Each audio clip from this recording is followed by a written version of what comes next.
आज मैं आपको ये बताने वाली हूँ कि 100 मार्क्स से इंग्लिश के सब्सिडारी पेपर में आपके एग्जाम में कौन से क्वेश्चन आने वाले हैं। जी हाँ, आज मैं आपको ये बताऊंगी कि what is the suggestion for English subsidiary paper 100 marks.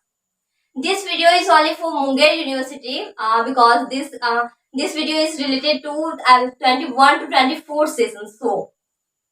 So without delay we start. It's very necessary to know about this video. सबसे पहला जो आता है ना आपके एग्जाम में, अगर आप सिलेबस जानते होंगे तो आपको पता होगा कि एक्सप्लेनेशन पूछा जाता है। तो क्वेश्चन आपका कैसे आएगा, वो आएगा explanation any two of the flowing. मतलब नीचे दिए गए जो एक्सप्लेनेशन है, एक्सप्लेन करने के लिए लाइन दिया गया, उसपे कोई दो आपको बनाने होते हैं। तो एक्सप्लेन आपको कितना करना है, दो करना है। वहां क्वेश्चन पढ़कर कैंसिल लिखा जाता है, डायरेक्टली नहीं लिखा जाता। क्वेश्चन पढ़ना है कि दो बोल रहा है, एक बोल रहा है या तीन बोल रहा है या कोई नहीं बोल रहा है, तो वो पढ़ेंगे तभी तो पहले आपको क्या है, explanation any two of the flowing, तो किसी दो पे एक्सप्लेनेशन बनाना है। सेकंड नंबर का क्वेश्चन आएगा critical appreciation of any one of the flowing. मतलब क्रिटिकल एप्रिसिएशन मतलब बोला जाए कि समरी लिखा जाए। समरी बोलिए या क्रिटिकल एप्रिसिएशन बोलने का तरीका अलग है।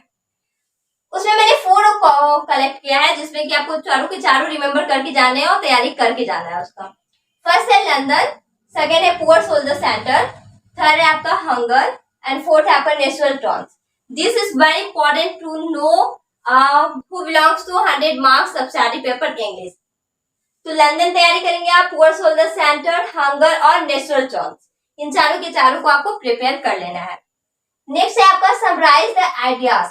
अब ये क्या होता है, समराइज करने मतलब जो लाइन दिया गया ना वो किसी का थाउट है, किसी की सोच है वो, तो आप उसको क्वालिफाई करना है कि इसका मतलब क्या होता है, इसका करने का सेंस क्या है, आप उस लाइन से क्या समझते हैं।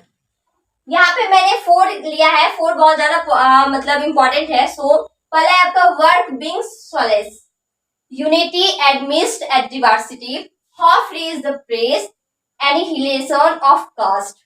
ये 4 के 4 मोस्ट इंपॉर्टेंट है। आई होप कि आप देख पा रहे हैं और समझ पा रहे हैं कि मैं क्या कहना चाहती हूँ। तो ये चारों के चारों को आपको तैयारी करके जाना है आपके एग्जाम में, क्योंकि इन चारों में से कोई एक तो आना ही आना है। तो इन चारों में से अगर चारों को तैयारी कर लेते हैं, कोई एक भी आएगा तो आपका एग्जाम अच्छे से जा सकता है। आपका मूड ऑफ नहीं होगा उस टाइम जब आप चारों के चारों को तैयारी करके जाते हैं। नेक्स्ट जो है आपका वो है शॉर्ट पैराग्राफ। शॉर्ट पैराग्राफ बहुत ज्यादा इजी होता है, मतलब शॉर्ट पैराग्राफ लिखने के लिए दिया जाता है, जैसे हेल्थ इज वेल्थ, या फिर यू कैन से दैट, मतलब कोई भी ऐसा प्रभाव जो जिसको डाल दिया जाएगा उसको आपको क्वालिफाई करना है कि इसमें कहना क्या चाहता है, इससे आप क्या समझते हैं। जैसे health is wealth, no pains no gains, ये सारे के सारे आपके प्रभाव में आते हैं।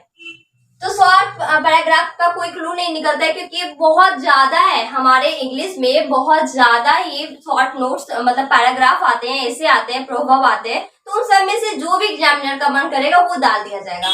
फर्क इतना है कि आपके अलका सुपर गेस्ट पेपर में जो भी दिया गया है ना, आप उसको बस प्रॉपरली तरीके से पढ़ाई कर लीजिए।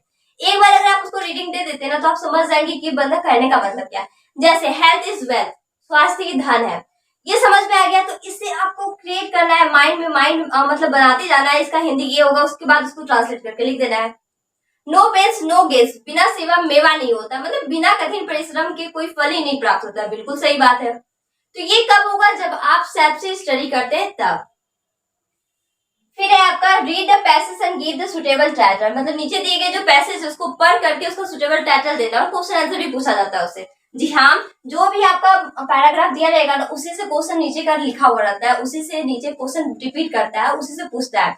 जैसे there was a king in a place name Scotland, तो पूछा जाएगा कि there was a king from where, तो कहां से है, तो स्कॉटलैंड। तो राइट आंसर आपका स्कॉटलैंड होगा। पैसेज को पढ़ करके आंसर दे देना है। और रही बात सुटेबल टाइटल देने की, तो जो चीज बार बार रिपीट हो रहा है, बार बार रिपीट हो रहा है कि हाँ ऐसा था ऐसा था ऐसा था, और वाकई जो भी अगर हम लोग टॉपिक पढ़ते हैं ना, उसमें कोई ना कोई मेन थीम होता है, मेन मोटो होता है समझाने का, बताने का। यूजलेस तो देगा नहीं कोई स्टोरी, तो जो भी मोटो होते हैं थीम, बस उसको समझने की जरूरत होती है वहां। और 3 आवर्स और फिर 15 मिनट्स एक्स्ट्रा मिलता है, तो इतना बनाने के लिए तो काफी है। फिर आप क्या करेंगे, ऑब्जेक्टिव्स। फिर लास्ट आपका ऑब्जेक्टिव आता है। ऑब्जेक्टिव भी बहुत इजी होता है, क्योंकि उसमें पूछा जाता है आपका पंक्चुएट करने के लिए, मतलब कहीं कोमा लगेगा, कहीं फुल स्टॉप लगेगा, कहीं क्वेश्चन मार्क लगता है, कभी एक्सक्लेमेशन मार्क लगता है। इसकी तैयारी अगर कर लेते हैं आपका, तो आपका ऑब्जेक्टिव क्लियर होता है। दूसरी बात, फिल इन द ब्लैंक्स पूछा जाता है टाइम एंड टेंस से, सब्जेक्ट वर्ब एग्रीमेंट से, टेंस से, तो इसको अगर पढ़ाई कर लेते हैं तो ऑब्जेक्टिव क्लियर होगा आपका। And third, rewrite the sentence, sentence को रिराइट करना है, कहाँ गलत है, कहाँ कैपिटल लेटर होगा, कहाँ स्मॉल लेटर होगा, कौन सा वर्ड पहले आएगा, कौन सा वर्ड लास्ट आएगा, उसको लिखना होता है। मतलब ऑब्जेक्टिव जनरली कहा जाए ना तो बस और बस ग्रामर से पूछा जाता है, ग्रामर से ही ऑब्जेक्टिव आते हैं। और कुछ कुछ होता है जो कि बुक से भी पूछ लिया जाता है, जैसे लंदन की इन्होंने लिखा है तो ऐसे वैसे करके आता है, मैचिंग पूछता है, फिल इन द ब्लैंक्स पूछता है, ट्रू फॉल्स पूछता है। तो ये सारे के सारे आपके ऑब्जेक्टिव में आते हैं। जब आप प्रीवियस ईयर के चैप्टर को पढ़ रहे होंगे ना तब आपको पता चल गया होगा कि कैसे कैसे टाइप्स के वो सब पूछे जाते हैं। आई होप कि मेरा वीडियो आपको पसंद आया हो and thank you so much for watching my channel. Meet you on next video.